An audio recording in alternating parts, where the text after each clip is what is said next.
kababayan. Pero bago po tayo pumunta sa mga main topic po natin, lagi ko naman po sinasabi na wag po sana natin kalimutan na suportahan eto pong ating mga kandidato sa pagkasenador sa darating na Mayo 12 dahil eto po yung mga nakikita po natin na magiging katuwang ni PBBM para patakbuhin ang gobyerno ng maayos in the future mga kababayan kung sakali po napalarin po sila. Ano po? So ngayon, suportahan po sana natin mga kababayan eto po mga kandidatong ito sa Mayo 12. Ano po? So ngayon mga kababayan, eto, alam nyo ba mga kababayan, na doon po sa press briefing ni Attorney Claire Castro, marami po ang umaaray. Ano po, marami po ang nasasaktan at tinablan mga kababayan. At isa na po dyan si Panelo. At dahil nga mga kababayan, hindi nila kinakaya, etong si Attorney Claire, meron pong ginawang liham or merong ginawang love letter mga kababayan, or letter na lang, sulat na lang. Eto pong si Panelo na makikita nyo na sobrang nanggigigil dito po kay Attorney Claire or dito po kay Undersecretary Attorney Claire Castro mga kababayan. Dahil alam naman po natin na matindi po yung naging pahayag ni Attorney Claire mga kababayan dito po sa naging panghihikayat ni Sara Duterte sa mga kababayan Pilipino po natin na magalit sa gobyerno. Ano po, so ngayon mga kababayan, bago po tayo pumunta dito po sa reaksyon nitong si Panelo, pakinggan muna natin mga kababayan, eto munang konting parte nitong bidyong ito, nitong interview ni Attorney Claire kanina, mga kababayan dito po sa 1PH. And then maiitanong po dito yung about sa sinasabi ni Attorney Claire na konti na lang is papunta na sa sedisyon mga kababayan. Ito pong ginagawa ni Sara Duterte na panghihikayat sa mga kababayan Pilipino po natin na magalit po sa gobyerno mga kababayan. Ano, eto pakinggan po natin, ikinikredit po natin ito mga kababayan sa 1PH. Ano po, i-play na po natin. Yes, good morning Gretchen ho, and good morning Pilipinas.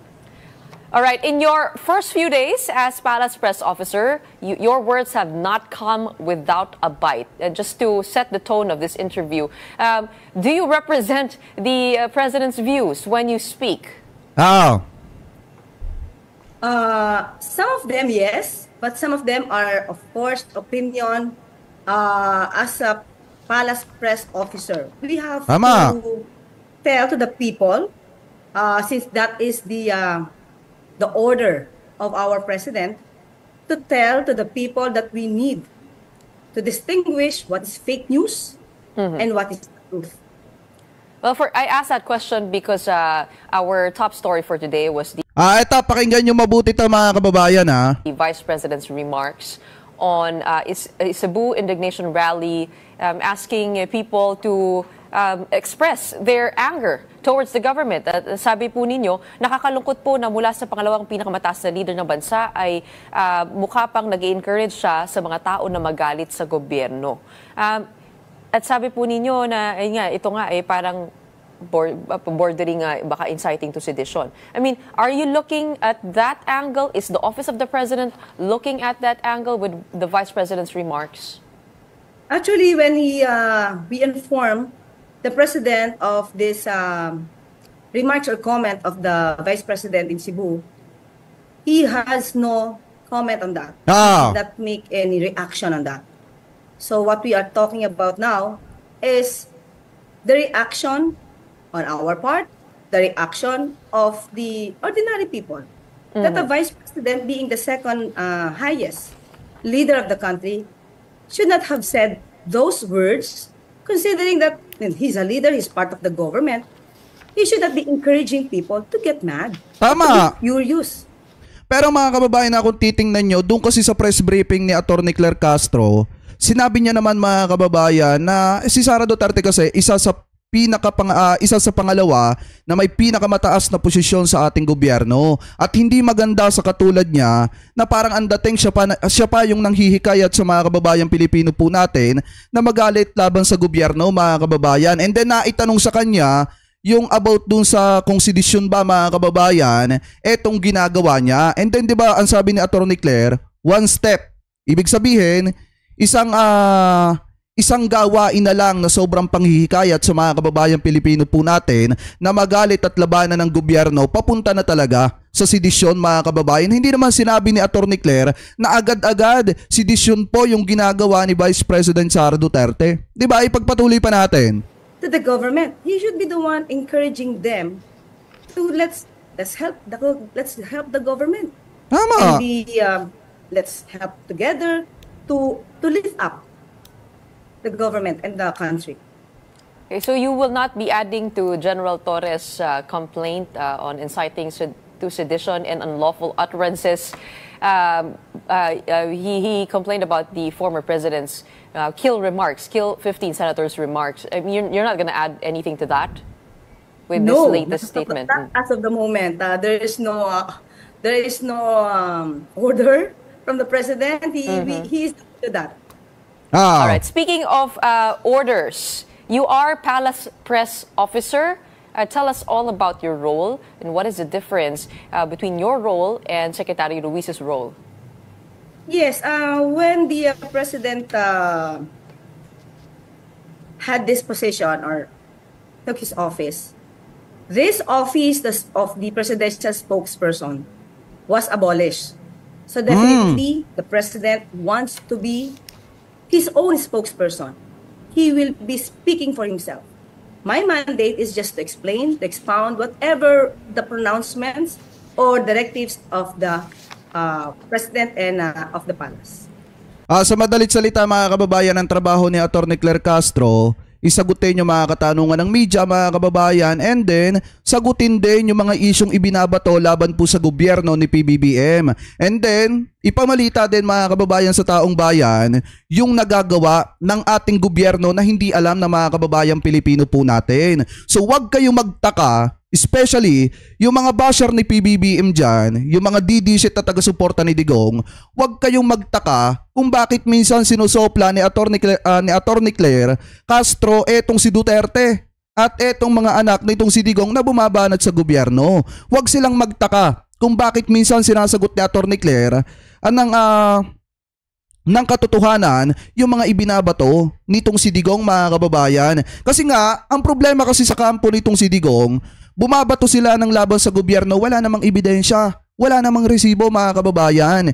Natural, nasasagutin talaga yan ni Atty. Claire mga kababayan. And then ang hindi natin maintindihan, noong sinagot ni Atty. Claire yung banat ni Sara Duterte na parabang nanghihikayat sa mga kababayan Pilipino po natin na magalit sa gobyerno mga kababayan, marami po nasasaktan. At ang isa po dyan mga kababayan ay walang iba kung hindi eto pong si Panelo. Biruin nyo mga kababayan sabagay hindi na rin nakakapagtaka kasi sabi ko nga po sa inyo, si Panelo yung parang janitor ng lahat ng kalat ni Duterte. Ano po, tagalinis ng lahat ng kalat ni Digong at nung mga anak ni Digong. Pakitama na lamang po ko kung ako po ay mali, di umano mga kababayan. Kaya hindi na rin nakakapagtaka na gano'n na lang katindi ang binibitawang salita ni Panelo laban po kay Atty. Claire. And then hindi na rin nakakapagtaka kung gano'n katindi yung ginagawa ng mga troll para sirain po etong si Atty. Claire. Kasi nga ayaw nilang manatili etong si Atty. Claire mga kababayan dito po sa PCO. Kasi pag nanatili pa dyan si Atty. Claire, hindi po sila makakaporma, lalo na hindi sila makakapagpakalat ng fake news dahil tuwing magkakaroon ng matinding fake news laban sa gobyerno, nasasagot po ni Atty. Claire. Ano pa, ipagpatuloy pa natin ang konti. Okay. How did this position come to your lap? Because you were also, you are a lawyer and also a radio anchor. Paano kayo na hikayat na sumali dito sa government ni PBBM? Actually, Gretch, hindi ako politikong tao eh. So, when they invited me to meet the president, nagulat din naman ako kasi siguro mga 2 weeks hindi pa ako umuoo eh. I did not expect this. So until I talked to the president, we talked personally. I met him. That's the time that he told me that he thinks that I could help the country to tell about the truth. So yun lang naman lagi eh, the truth. Para po yung mga kung ano man, whatever will be the programs, the projects of the government, yung taong bayan ay makikinabang at malalaman nila. Because sabi nga natin, Gretch, mas maraming fake news ang nangingibabaw kesa doon sa nakikita ng taong bayan kung ano yung Totoo. naitutulong Totoo. ng pamahalaan sa kanila. So that's the problem. So that's the mandate now of the president for us to share to the people, to spread the good news and not lies and fake news. Oh, ayan. Mga kababayan, totoo yung sinasabi dito ni Atty. Claire. Karapatan ninyo, karapatan ng taong bayan na mapakinggan at malaman yung katotohanan. Yun naman po kasi lang mga kababayan Yun din yung dahilan dyan kung bakit pinili ni PBBM itong si Atty. Claire kasi nga para ipaintindi sa inyo yung totoo. Kasi nga sa panahong ito sobrang lipanan na ng fake news mga kababayan. Anyway, shoutout kay Kuya Ripinyo ko Yan, sabi dito, pang kape, hehe, long time no see. Okay lang, okay lang. May galab shoutout Kuya Brick Shoutout din kay Ma'am BMB Irene P at saka kay Kuya Arman P. May galab shoutout po sa inyo. Thank you po. Anyway, pagpatuloy pa natin. Kung titingnan niyo mga kababayan tama yung sinasabi dito Kasi sa panahong ito, sobrang naglipana na, sobrang nangibabaw na yung fake news na ipinapakalat mga kababayan ng kabilang kampo, especially nung mga vlogger. Hindi ko naman nilalahat. Yung ibang mga vlogger nitong si Digong. Ano po, sobra na yung paninira laban po sa gobyerno ni PBBM at kailangan po talaga ng magaling na tagapagsalita mga kababayan. Ano po ang gobyerno, kailangan talaga natin etong si Atty. Claire. Kaya nga kung titingnan nyo mga kababayan, first day pa lang nasopla na agad yung mga naglipa ng fake news mga kababayan na ipinakalat nung father faker, di ba mga kababayan? At saka ang isa pa dyan, nung mga sumunod na araw, since napapansin ng mga taga-suporta ni Digong na patindi na ng patindi yung pagsagot ni Atty. Claire, iba't ibang issue yung binato kaso hindi kinagat ng sambayan ng Pilipino. Ano po kaya ngayon, mga kababayan, since ganyan nga yung point ng presidente kaya niya hinirang at pinili etong si Atty. Claire para soplahin yung mga fake news mga kababayan at ipaalam sa taong bayan yung totoo. At yan ay ayaw na ayaw mga kababayan ng katulad ni Panelo. So dito papasok mga kababayan etong si Panelo. Kasi mga kababayan, ayon po dito sa nakita nating balita, galing po mismo sa SMNI News. Sabi po dito, pahayag ni BP Sara na panghihikayat umano sa taong bayan na magalit sa pamahalaan nilinaw ni Atty. Panelo. Kung titingnan nyo, sabi dito, dinipensahan ni dating Chief Presidential Legal Counsel, Atty. Salvador Panelo ang naging pahayag ni Vice President Sara Duterte sa umano'y panghihikayat sa taong bayan na magalit sa nangyayari ngayon sa gobyerno. Aniya, isa lamang itong uri ng malayang pagpapahayag. Yan po kasi mga kababayan ang mahirap sa kanila. Kapag kasi sila nasusukol, sasabihin po nila, yon ay paraan lamang po ng malayang pamahayag. Pero kapag ka nagbabanta si Duterte, sasabihin po nila, biro lang, nagbibiro lang mga kababayan.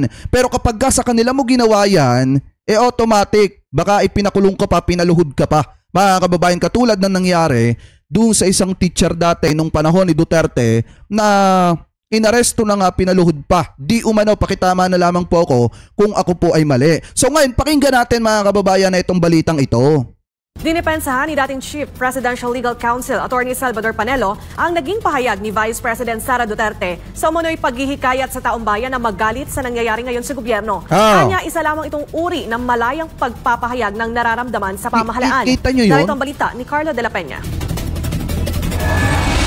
Kabalbalan at nanggaling sa mababaw, makitid at hindi matalinong kaisipan. Ganito ay nilarawan ni dating Chief Presidential Legal Counsel Atty. Ano yung pagkakasabi mga kababayan? Kabalbalan at makitid. Ano yung pagkakasabi? Wait lang, ulitin natin. Kabalbalan at nanggaling sa mababaw, makitid at hindi matalinong kaisipan. Yang kabalbalan at nanggaling sa mababaw, makitid at hindi matalinong kaisipan. Yun daw naging pagsagot ni Atty. Claire Castro, mga kababayan, doon sa tanong ng media about doon sa panghihikayat ni Sara Duterte, mga kababayan, sa mga kababayan Pilipino po natin na magalit sa gobyerno. So ganyan mga kababayan katindi yung inis ni Panelo dito kay Atty. Claire. Kasi mamaya ipapakita ko sa inyo yung ginawa ni Panelo na statement or letter mga kababayan patungkol po dito sa sinabi ni Atty. Claire. Ano po, anyway, pagpatuloy pa natin. Ganito ay nilarawan ni dating Chief Presidential Legal Counsel Atty. Salvador Panelo ang naging pahayag ni Presidential Communications Office Undersecretary Claire Castro. Sinabi kasi nito na maituturing na sedisyon ang naging pahayag ni Vice President Sara Duterte na umano'y panghihikayat sa taong bayan na magalit. Hindi, ang pagkakasabi doon ni Attorney Claire, one step. Ibig sabihin, isa pang panghihikayat sa taong bayan na magalit sa gobyerno at labanan ng gobyerno, papasok na yon mga kababayan sa sedisyon. Kasi nanghihikayat ka na na magalit yung taong bayan at labanan ng taong bayan yung gobyerno. Yun ang pagkakasabi mga kababayan ni Attorney Claire. Isang step papunta na sa sedisyon mga kababayan. Pero hindi naman sinabi ni Attorney Claire na sedisyon yung sinabi ni Sara Duterte. Nakakalungkot lang na nakikita natin na pangalawang pangulo siya ng Republika ng Pilipinas, siya pa yung nanghihikayat sa mga kababayang Pilipino po natin na magalit sa gobyerno. Yun ang pakitama na lamang po ko yun yung pagkakaintindi ko kahapon nung ginawa natin ng reaction, yung mismong vlog, yung mismong press briefing ni Attorney Claire. Ano po, ipagpatuloy pa natin. Alit sa pamahalaan. Unang-una, binabago nila ang naratibo. Ang sinasabi ni Inday Sara, may karapatang magalit. Wala siyang sinasabing nanghihikayat siyang magalit ang taong bayan. Ang pinupunto lang ni Inday Sara, huwag kayong magtaka kung bakit nagagalit ang Pilipino. May karapatan sila sapagkat sila ang lumikha ng gobyerno kung saan kayo iniluklok at ang inyong tungkulin ay magsilbi sa bayan. Dagdag pa ni Panelo na kapag hindi tumugon at sumunod sa mga panunumpang ginawa ang mga inihalal na opisyales ng bansa, hindi lang anya sila tutuligsain ng taong bayan, kundi posible ring palitan sila sa pwesto.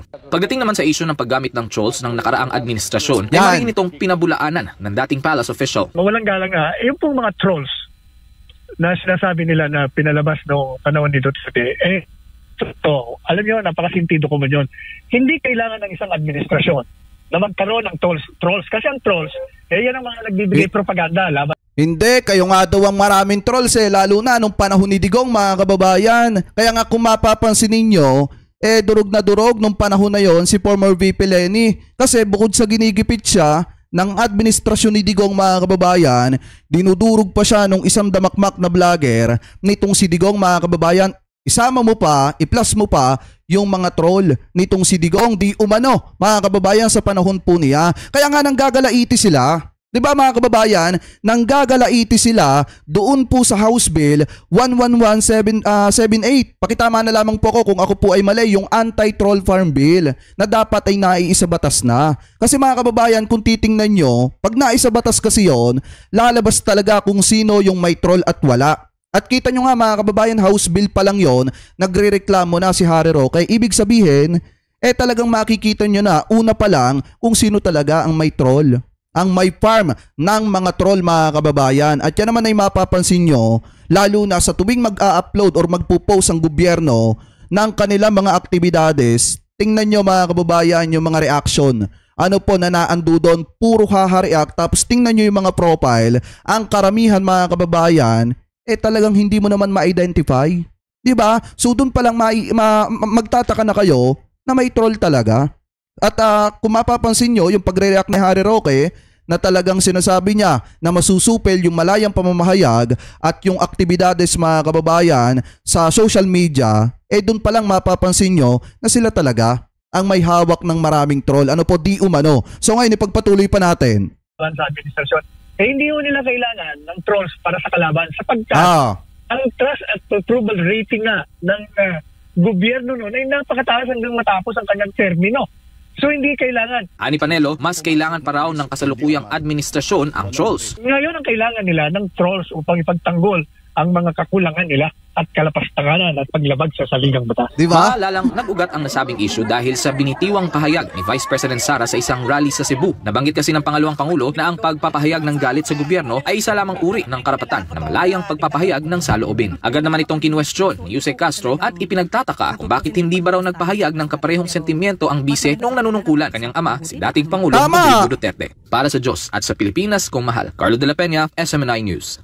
Tsaka mga kababayan, kung ganyan yung sinasabi ng ating Vice President, sana noon niya pa sinabi yan nung panahon ng kanyang tatay na marami sa mga kababayang Pilipino na pobre na katulad natin ang binawian ng buhay. Sana noon niya pa sinabi yan.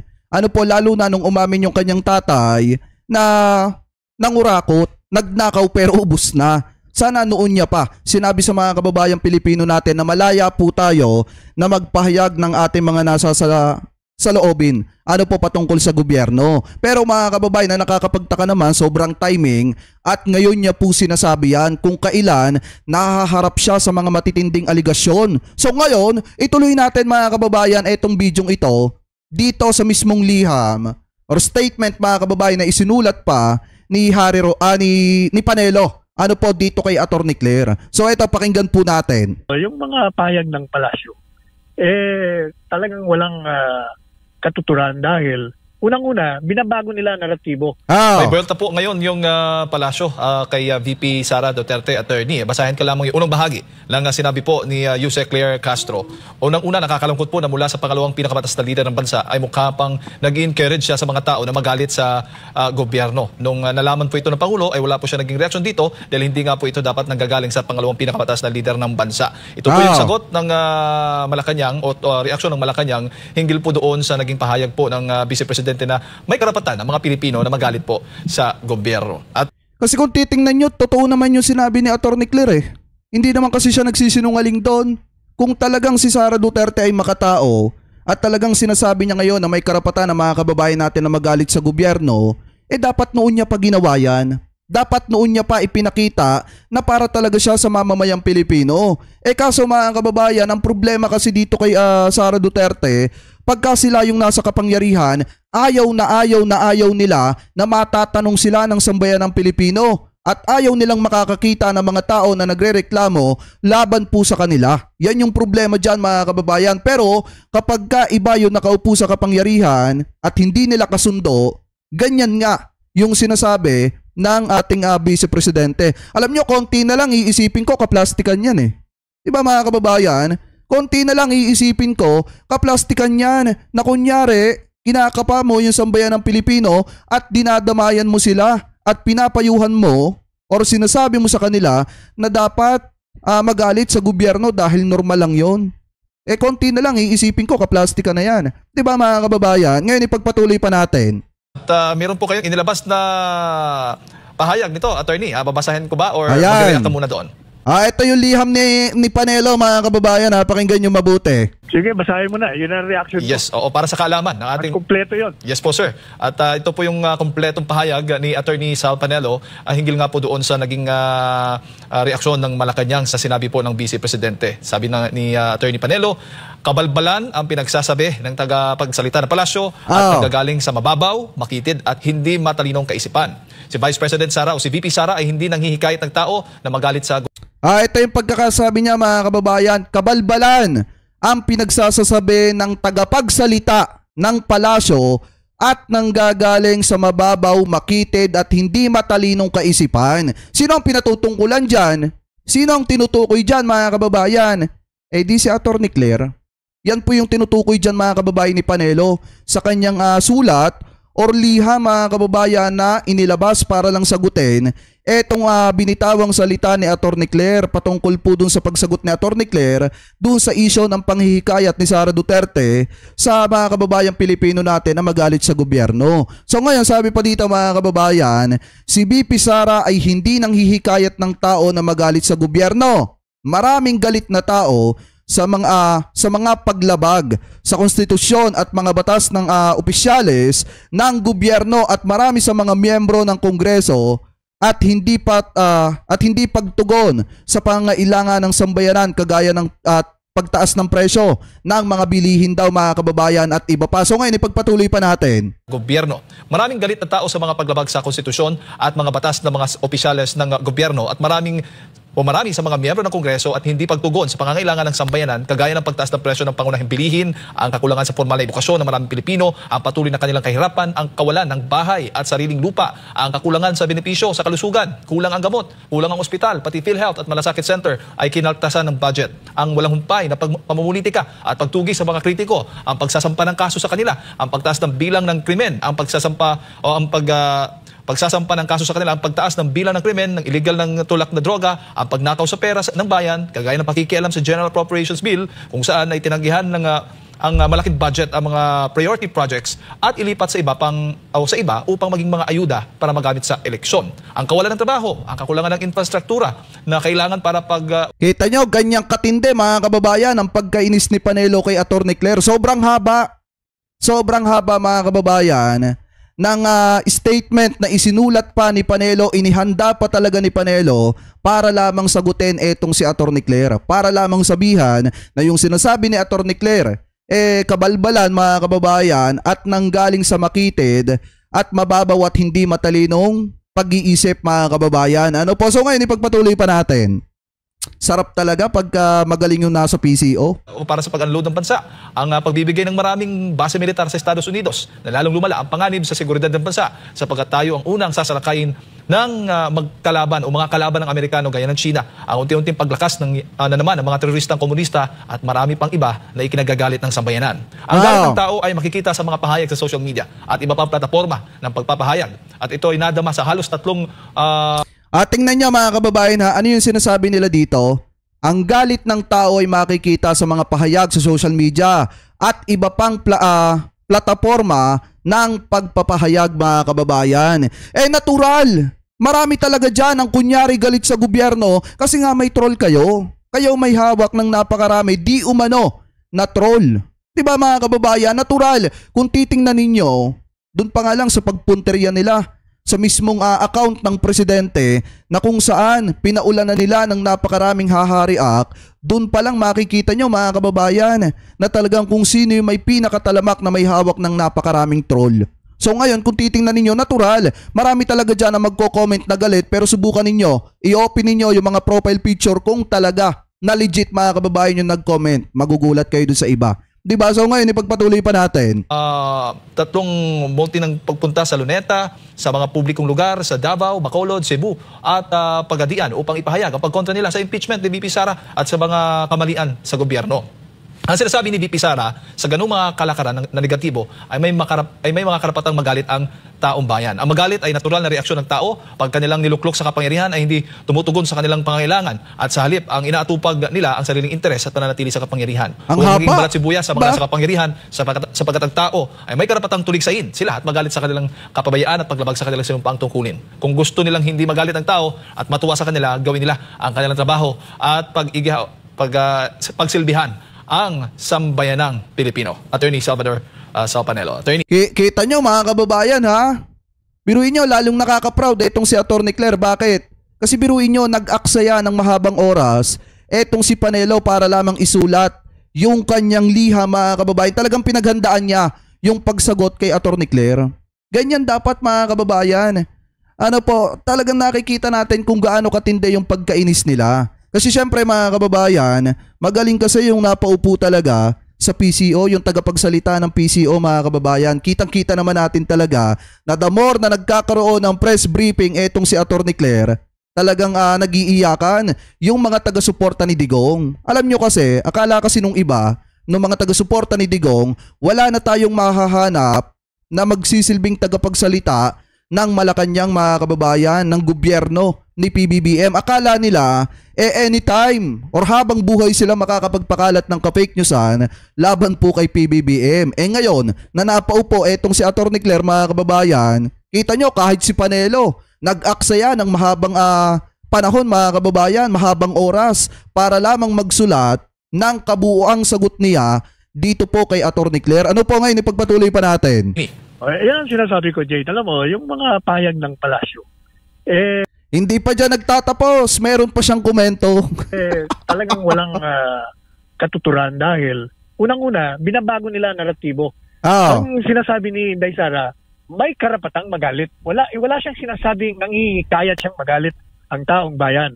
Ang sinasabi niya, nanggagalit ang tao dahil nga sa mga nilatag kong dahilan.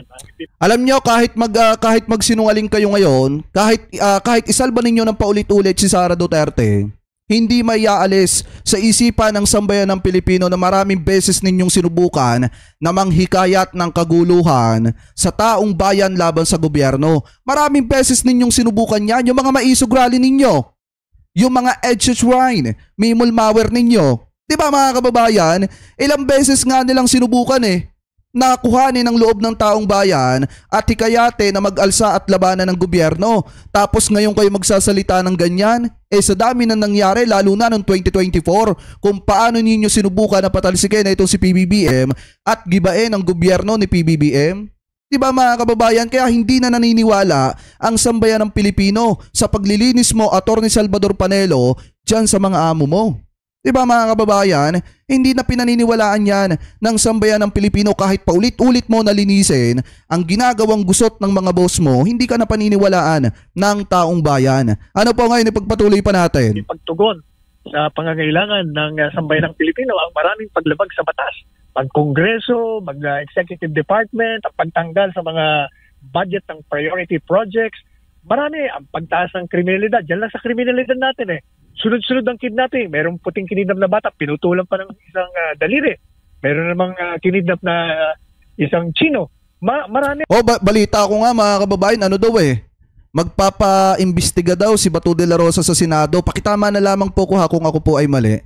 Pagkakaalam ko, parang paiimbestigahan ata ni Bato de la Rosa sa Senado ito kapag siya ay nanalo ulit bilang senador mga kababayan. Pagtutuunan niya daw ng pansin etong kidnapping serye. So abang-abangan natin mga kababayan kung magagawa niya pa yon. Ano po, ipagpatuloy pa natin. Pati ang mga teroristang komunista, rebelde ay nagpapalakas na naman. Yung illegal na droga walang ampat na naman, nagbalikan na naman. They are back with a vengeance. Madalit sabi, ang pinupunto lang ni Inday Sara, huwag kayong magtaka kung bakit nagagalit ang Pilipino. May karapatan sila sapagkat sila ang lumikha ng gobyerno kung saan kayo iniluklok at ang inyong tungkulin ay magsilbi sa bayan. At pag hindi kayo tumugon at sumunod sa mga panunumpan yung ginawa bilang mga opisyalis ng bansa, ang sambayanan ay hindi lang maaaring kayo tuligsahin kung hindi kayo palitan. Yan ang pinupunto ni Inday Sara. Yan. Napakinggan nyo mga kababayan ang pahayag nitong si Panelo patungkol dun sa binitawang salita po ni Atty. Claire Castro mga kababayan. Pero alam nyo, sa totoo lang, sa mga ganito kasing klase ng batikos, especially doon sa kampo ni Duterte manggagaling, expected na natin po yan. Kaya nga una pa lang sinagot na po yan ni Atty. Claire. Ano po yung sabi ni Atty. Claire? Pasensya na sa lahat. Ano po, walang personalang trabaho lang. Ibig sabihin mga kababayan, lahat ng ginagawa ni Atty. Claire, yung mga pagsagot niya, pagsasalita niya, yung mga press briefing po niya, part po yon ng trabaho niya bilang tagapagsalita ng gobyerno, bilang spokesperson ng Malacanang mga kababayan. Kasi siya yung isa sa itinalaga na undersecretary ng PCO. So, normal lang naman na sagutin ni Atty. Claire yung mga ibinabatong issue laban po sa gobyerno at yung mga ginagawang drama ng kabilang kampo, especially ng kampo nitong si Digong. Hindi nakasalanan ni Atty. Claire kung bakit umiiyak kahit etong si Panelo. Hindi nakasalanan ni Atty. Claire yan. Dapat nga kung tutuusin, Atty. Salvador Panelo, matuwa ka pa na nagkaroon tayo ng magaling na tagapagsalita dyan sa PCO. Dapat nga matuwa ka pa. Kasi bakit? Mababawasan yung ginagawang ka-fake newsan ng mga kasama mo. And then yung mga vlogger ninyo. Di ba mga kababayan? So yan lang naman yung naging pahayag ni Panelo mga kababayan. Na pagsagot dito sa sinasabi ni Atty. Claire na nakakadismaya lang kasi mga kababayan na si Sara, pangalawang pangulo nga naman mga kababayan ng Republika ng Pilipinas, siya pa yung mismong nagsasabi sa taong bayan na may karapatang magalit ang mamamayang Pilipino laban po sa gobyerno. And then mga kababayan, kung titingnan nyo din nung panahon ng kanyang tatay, hindi naman niya sinasabi yan. Kaya talagang nakakahiya mga kababayan, and then nakakapagtaka lang etong ginagawa ni Vice President. So normal lang yan na sagutin ni Atty. Claire. Hindi nakasalanan ni Atty. Claire kung iyakin masyado etong kampo ni Digong.